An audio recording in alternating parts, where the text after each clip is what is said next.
আমরা জনতার দরবারের দিকে নজর রাখবো। মুখ্যমন্ত্রী শুভেন্দু অধিকারীর দ্বিতীয় জনতার দরবার বিজেপির সল্টলেক অফিসে জনতার দরবার বসেছে।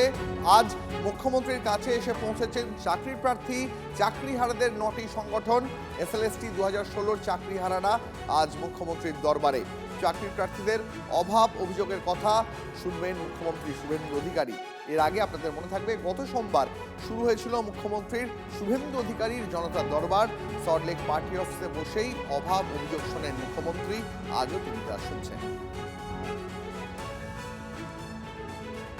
মুখ্যমন্ত্রী শুভেন্দু অধিকারীর জনতার দরবার, আর সেই জনতার দরবারে চাকরি প্রার্থী এবং চাকরিহারাদের ভিড় আমরা দেখতে পাচ্ছি। যে বিভিন্ন ক্ষেত্রে যারা পার্ট টাইম টিচার, তার সাথে সাথে এসএলএসটি 2025-এর যারা পরীক্ষার্থী সবাই মিলে এসেছেন, তারা কিন্তু এসে বলছেন যে তাদেরকে চাকরি দিতে হবে। আমাদের ডিসেম্বরে এক্সটেনশন শেষ হয়ে যায়, কিন্তু অফিসিয়ালি আমাদের কোনো এক্সটেনশন আপনারা এখন বেতন পাচ্ছেন না, তাই এখন আমরা বেতন পাচ্ছি না। অফিসিয়ালি এক্সটেনশন আমাদের দেওয়া হয়নি। ফাইলটা ফিনান্স পাস হয়ে রয়েছে, ক্যাবিনেটে পাস হয়নি এখনো। আমরা সেকেন্ড সেমিস্টারে 2025 ফ্রেশার প্রার্থী এবং ইন সার্ভিস প্রার্থী সবাই আছি। আমাদের মাননীয় মুখ্যমন্ত্রীর কাছে একটাই অনুরোধ যে 31 আগস্টের ভিতরে যাতে আমাদের দ্রুত নিয়োগ হয়। এটা 2025-এর ওয়েবার এবং আমাদের এইবার 2025-এর এসএলএসটিতে 22,000 ফ্রেশার্স আমরা চাকরি পেয়েছি। আমাদের দ্রুত নিয়োগ চাই 31 আগস্টের মধ্যে। আমরা শিক্ষক শিক্ষিকা, আমরা দীর্ঘ 15, 10, 20, 25 বছর পর্যন্ত শিক্ষকতার সঙ্গে যুক্ত আছি। আমরা ন্যূনতম 1000 টাকা, 2000 টাকা এর মধ্যে আমরা বিনিময় মাসি, তাও কিন্তু আমাদের এখনো 10 মাস ডিউ আছে। এখনো কি চাইছেন? আমরা চাইছি আমাদের স্থায়ীকরণ। মুখ্যমন্ত্রী জনতার দরবারে ধর্মতলার ধর্ণা তলার প্রতিচ্ছবি, এবং তারা বলছেন যে তারা দ্রুত নিয়োগ চান এবং সেই দ্রুত নিয়োগের পাশাপাশি তারা কিন্তু দাবি করছেন যে তাদের যে সমস্যাগুলো রয়েছে সেগুলো যে পূর্বতন সরকার শোনেনি, সেই সমস্যা শুনতে হবে। ক্যামেরা দেবব্রতর সঙ্গে সুমন, TV9 বাংলা, কলকাতা। চাকরির প্রার্থীরা একা নন। মুখ্যমন্ত্রীর সঙ্গে দেখা করতে আজ সল্টলেকে বিজেপি দফতরে এসেছেন সন্দেশখালীর বিজেপি নেত্রী মাম্পি দাস। সন্দেশখালীকে মনে রাখেন তাহলে অবশ্য আমাদের আন্দোলনকে যদি সমর্থন করেন, আন্দোলনকে যদি মনে রাখেন দাদা, নিশ্চয়ই আমাদের লড়াইকে ভুলবেন না, নিশ্চয়ই আমাদের সাথে দেখা করবেন। আমরা তো আশাবাদী।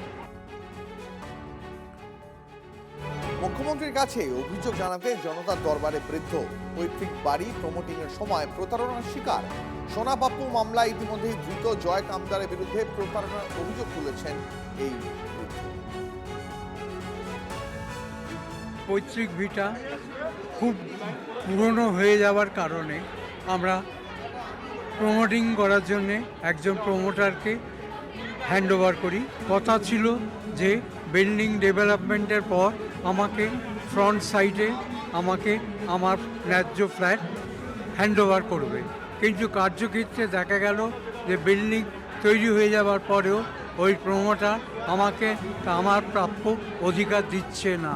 তার নাম হচ্ছে জয় কামদার, সে একজন বিখ্যাত প্রতারক। আজকে আমি বুঝতে পারছি আমাকে বহুভাবে থ্রেট করেছে। আমি অনেকবার তার অফিসে গেছি, সে আমাকে পাত্তা দেয়নি।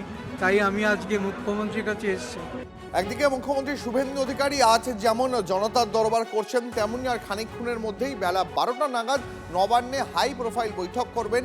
পুলিশ কর্তাদের সঙ্গে আবারও আজ বৈঠকে বসতে চলেছেন মুখ্যমন্ত্রী শুভেন্দু অধিকারী। সেই বৈঠকে থাকবেন ডিজি, এটি আইন শৃঙ্খলা, director of security, IG VIP security. সেই বৈঠকে আইন শৃঙ্খলা নিয়ে কি আজ বড় কোনো সিদ্ধান্ত নেওয়া হবে?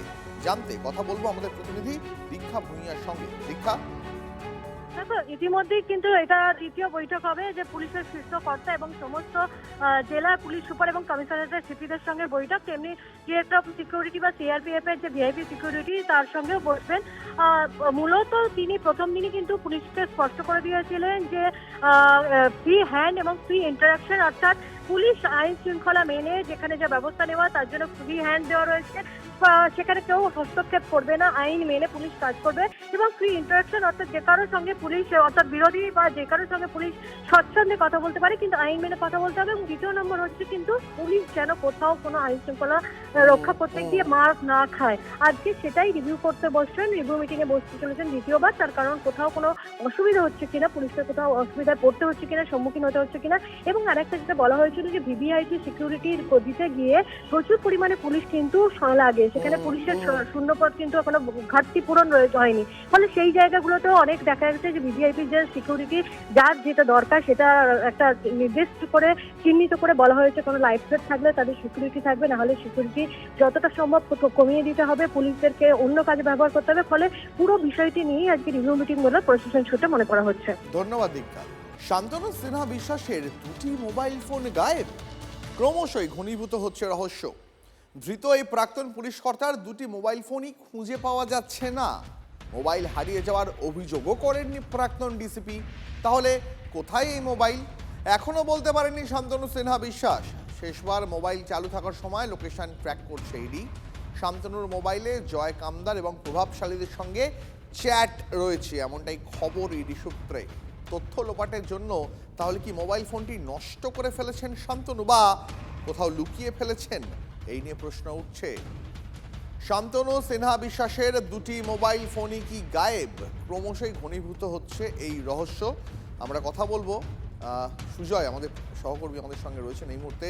সুজয়, এই দুটো মোবাইল ফোনের পিছনে কি রহস্য এবং মোবাইল ফোন দুটি কিভাবে গায়েব হলো, কি রয়েছে এই মোবাইল ফোন দুটিতে? এবার তদন্তকারীরা মনে করছেন এই মোবাইলে গুরুত্বপূর্ণ তথ্য এবং প্রভাবশালী ব্যক্তিদের সঙ্গে যোগাযোগের যে প্রমাণ অর্থাৎ হোয়াটসঅ্যাপ চ্যাট সেগুলি থাকার সম্ভাবনা রয়েছে, এবং সেই কারণেই গ্রেফতারি 10 দিন পরেও শান্তনু সিনহা বিশ্বাসের দুটি মোবাইল, একটি স্যামসাং এবং একটি আইফোন, দুটি মোবাইল এখনো পাওয়া যায়নি। শান্তনুকে যখন জিজ্ঞাসা করা হয়েছে তার দাবি যে সে কোথায় তার মোবাইল হারিয়ে গেছে তিনি জানেন না, কিন্তু একজন পুলিশ কর্তা 35 বছরের বেশি তার চাকরির অভিজ্ঞতা, তার মোবাইল হারিয়ে যাওয়ার পরেও তিনি কোনো জেনারেল ডায়েরি বা কোথাও কোনো মোবাইল হারিয়ে যাওয়ার অভিযোগ করেননি। সেই কারণেই তদন্তকারীরা মনে করছেন যে প্রমাণ লোপাট করার চেষ্টা করেছেন এবং দুটি মোবাইল সম্পূর্ণভাবে নষ্ট করে দিয়েছেন শান্তনু সিনহা বিশ্বাস। এবং সেই কারণেই তারা মোবাইলের যে লাস্ট লোকেশন অর্থাৎ যেখানে শেষ মোবাইলটিকে চালু অবস্থায় পাওয়া গেছে সেটা জানার চেষ্টা করছেন। সেই লোকেশন পেলে তারা সেখানকার পুলিশের সাহায্য নেওয়ার পরিকল্পনা রয়েছে এটির, তার কারণ এই মোবাইলে গুরুত্বপূর্ণ তথ্য থাকার সম্ভাবনা রয়েছে, যেটা এই তদন্তের ক্ষেত্রে অত্যন্ত গুরুত্বপূর্ণ।